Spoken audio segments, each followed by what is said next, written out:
पहलगाम में हुए आतंकी हमले के बाद से सवाल उठ रहे हैं कि आखिर किन लोगों की मदद से भारत की जमीन पर पाकिस्तान से आए आतंकियों ने इतनी आसानी से हमला कर दिया और फिर भागने में भी कामयाब हो गए। आखिर कौन है वो देश के गद्दार जिन्होंने इन आतंकियों की मदद की? मोदी जी ने एक ऐसा मूव किया है, यानी कि पूरे चेस बोर्ड खुद बनाई और उस पर हर एक कंट्री को फायदे की तरह यूज कर रहे हैं।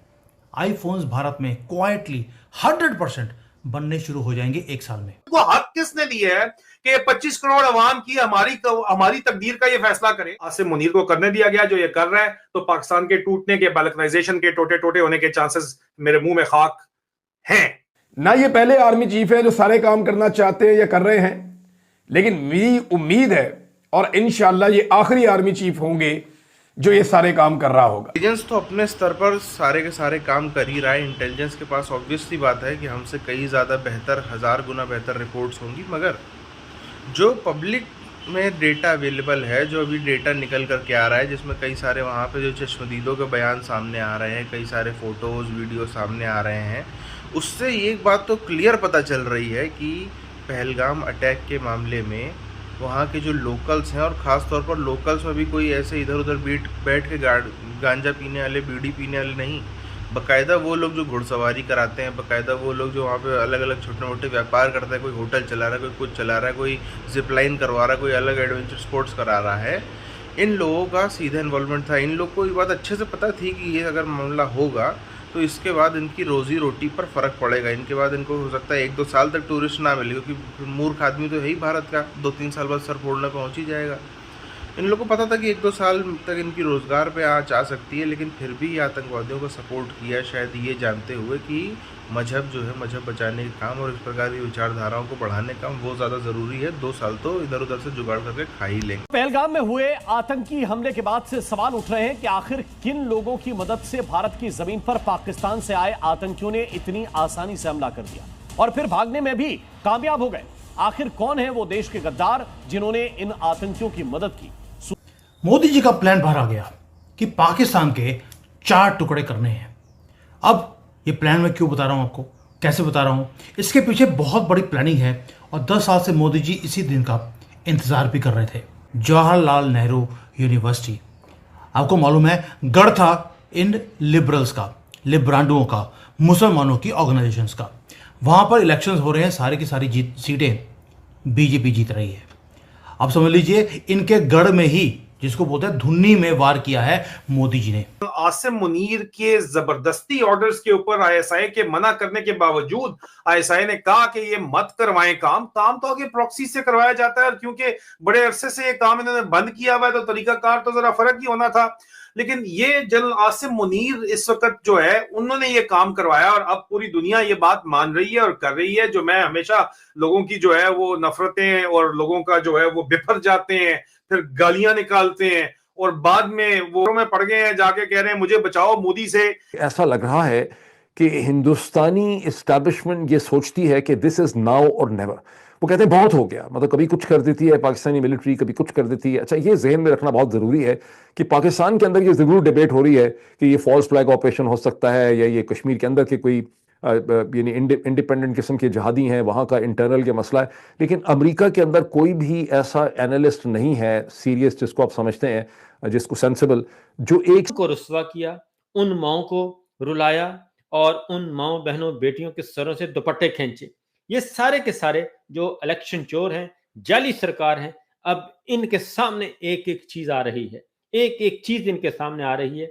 जो जुल्म इन्होंने अपने अवाम के साथ किया वही अब इनके सामने आ रहा है, और अब ये बयानियां बनाने की कोशिश कर रही है ये जाली रजीम, इलेक्शन चोर, लेकिन इनका बयानिया नहीं बन रहा। इंडियन एस्टेब्लिशमेंट जो है वही फैसला कर चुकी है कि बहुत जिस चीजों से गर्व होगा अपनी सिविलाइजेशन, ये याद रखना वर्ड को, सिविलाइजेशन, वो आपको बढ़ाया जाएगा आज से। आपको शर्म के साथ सर झुकाने की जरूरत नहीं है कि मुगलों ने आपके ऊपर राज किया, आपको दबा के रखा, आपके गले काटे। बताया नहीं गया, किताबों में यह बताया गया था हमेशा ही कि भाई मुगल कितने ग्रेट थे, मुगल द ग्रेट। अब मुगल द डॉग्स आपको पढ़ाया जाएगा। पूरे दुनिया में शिफ्ट हो रहा है बहुत बड़ा, और शिफ्ट भी ट्रिगर किया मोदी जी ने जब अखंड भारत का हमने बोला कि अखंड भारत हम बनाएंगे। अखंड भारत यानी कि हमने दुनिया को बोल दिया हम एंशियंट सिविलाइजेशन है और हम क्वाइटली राइज करेंगे। रेवोल्यूशन है जो मोदी जी ने शुरू किया। इसी को कई बार मैं बोलता हूं, मोदी जी की चाणक्य स्ट्रेटजी है कि हमने सबसे पहले कॉइन किया था वर्ड मल्टीपोलर वर्ल्ड, यानी कि जो सिविलाइजेशंस हैं वो को एग्जिस्ट करेंगी एक दूसरे के साथ। भारत एक सिविलाइजेशन है, रशिया सिविलाइजेशन है, चाइना एक सिविलाइजेशन है। ये सभी मल्टीपोलर वर्ल्ड में खड़े होंगे और भारत अपनी पोजीशन वहां पर खड़ा कर रहा है, क्योंकि ओल्ड वर्ल्ड पावर वो खत्म हो चुका है। It is dead already. जो पावर स्ट्रक्चर्स हैं जिन्होंने पिछले 80 साल से रूल किया था पूरी दुनिया को, वो कोलैप्स हो गए हैं। बात अमेरिका, चाइना, रशिया, यूरोप और अब भारत, कंट्रीज की बात नहीं होगी। सिविलाइजेशंस दोबारा से राइज करेंगी और यहीं पर जीनियस पार्ट शुरू होता है। हम युद्ध की तैयारी नहीं कर रहे। We are not charging ourselves into a war. हम रशिया वाली गलती नहीं करेंगे और हम कोई सड़क के ऊपर खड़े होकर, रूफ की टॉप के ऊपर खड़े होकर अभिनंदन की फोटो दिखाकर ऐसे ऐसे इशारे कर कर हम ये टुच्ची हरकतें हम नहीं करते, क्योंकि हम स्ट्रेटेजिकली काम कर रहे हैं। इसी को चाणक्य नीति बोला जाता है। हम बिलो द रेडार हैं हमेशा ही। हम कभी भी नॉइस क्रिएट नहीं करते। अमेरिका के टैरिफ हुए, हम साइलेंटली डील कर रहे हैं। और चाइना के टेंट्रम्स दुनिया भर में उजागर हो रहे हैं, हमें साइलेंटली काम कर रहे हैं अंडर द रेडार। इस बात को याद रखना। क्यों? क्योंकि अगर हमने अगले 1000 साल के लिए अपनी नींव रखनी है तो चुपके से काम करना पड़ेगा। मोदी जी 2 बार बोले और दोनों बार मुंह की खाई। एक बार बोला 400 पार, 240 पे निपट गए।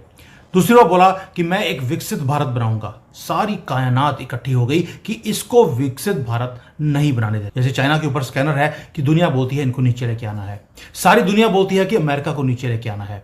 भारत के ऊपर किसी का स्कैनर नहीं है। ऊपर से मोदी जी ने क्या किया? हमने पहले दिन से एक ही काम किया। जब से मोदी जी आए हैं उन्होंने फ्रीडम दे दी कि हम अपनी जो सिविलाइजेशनल माइट थी उसको क्वाइटली रीबिल्ड करें। G20 हुआ, हमने लोगों को बताया कि दिस इज धरोहर। किसी को ताजमहल नहीं लेकर गए, हम लेकर गए अपने जो स्तंभ हैं इस देश के, वहां पर लेकर गए। मोदी जी ने एक ऐसा मूव किया है, यानी कि पूरे चेस बोर्ड खुद बनाई और उस पर हर एक कंट्री को फायदे की तरह यूज कर रहे हैं। आईफोन्स भारत में क्वाइटली 100% बनने शुरू हो जाएंगे 1 साल में और अमेरिकन मार्केट को हम फ्लड करने वाले हैं, जो पहले चाइना करता था। क्यों? क्योंकि हम स्कैनर में नहीं हैं। अब आप सोचेंगे इसका पाकिस्तान के 4 टुकड़ों से क्या मतलब है? यही मतलब है जो आपको बता रहा हूं कि दुनिया में 5 अब दादे बनने वाले हैं, अमेरिका, रशिया, चाइना, यूरोप और भारत। अब आप देखिए कि ये 5 सिविलाइजेशंस एक दूसरे को कॉम्प्लीमेंट करेंगी। 2 दिन काम किए। अमेरिका की डिपेंडेंसी भारत पे बन गई है तो भारत की डिपेंडेंसी अमेरिका के ऊपर है। हमने अपने आसपास की जितनी कंट्रीज थी, अफगानिस्तान, ईरान, म्यांमार, इवन की श्रीलंका, बांग्लादेश की बड़ी हेल्प करी, लेकिन वो जानवर निकले, वो दूसरी बात है। नेपाल, हमने सब जगह पर हमने डैम्स बनाए, तरक्की के काम करे, उनकी एनर्जी नीड्स को पूरा किया।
अब जो चश्मदीदों के बयान सामने आ रहे हैं, जो खबरें निकल के आ रही हैं, जो रिपोर्ट सामने आ रही हैं, कई ऐसे भी वीडियोस हमारे सामने आए जो लोगों ने बना लिए थे, उनको पता नहीं था कि वहाँ पर अटैक चल रहा है। जैसे एक व्यक्ति जिपलाइन कर रहा है, ऐसे कई सारे लोगों की वीडियोस है, कई लोगों के वहाँ पर चश्मदीदों के बयान साफ क्लियर कर रहे हैं इस बात को कि वहाँ पर पहलगाम मामले में लोकल्स का बहुत बड़ा इन्वॉल्वमेंट था।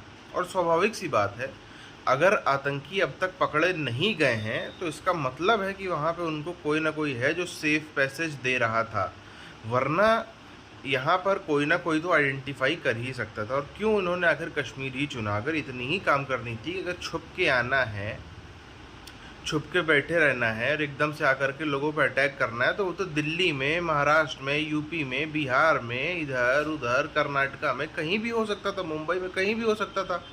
पर शायद बाकी जगहों पे जो इनको पैसेज, सेफ पैसेज देने वाले लोग थे वो नहीं मिल रहे थे। शायद बाकी जगहों पे इनको जो है वो इनको खिलाने पिलाने वाले, रुकने ठहरने वाले, क्योंकि ऑब्वियसली ये लोग होटल में तो नहीं रुके होंगे, सबको पता है होटल में तो ये लोग नहीं रुके थे।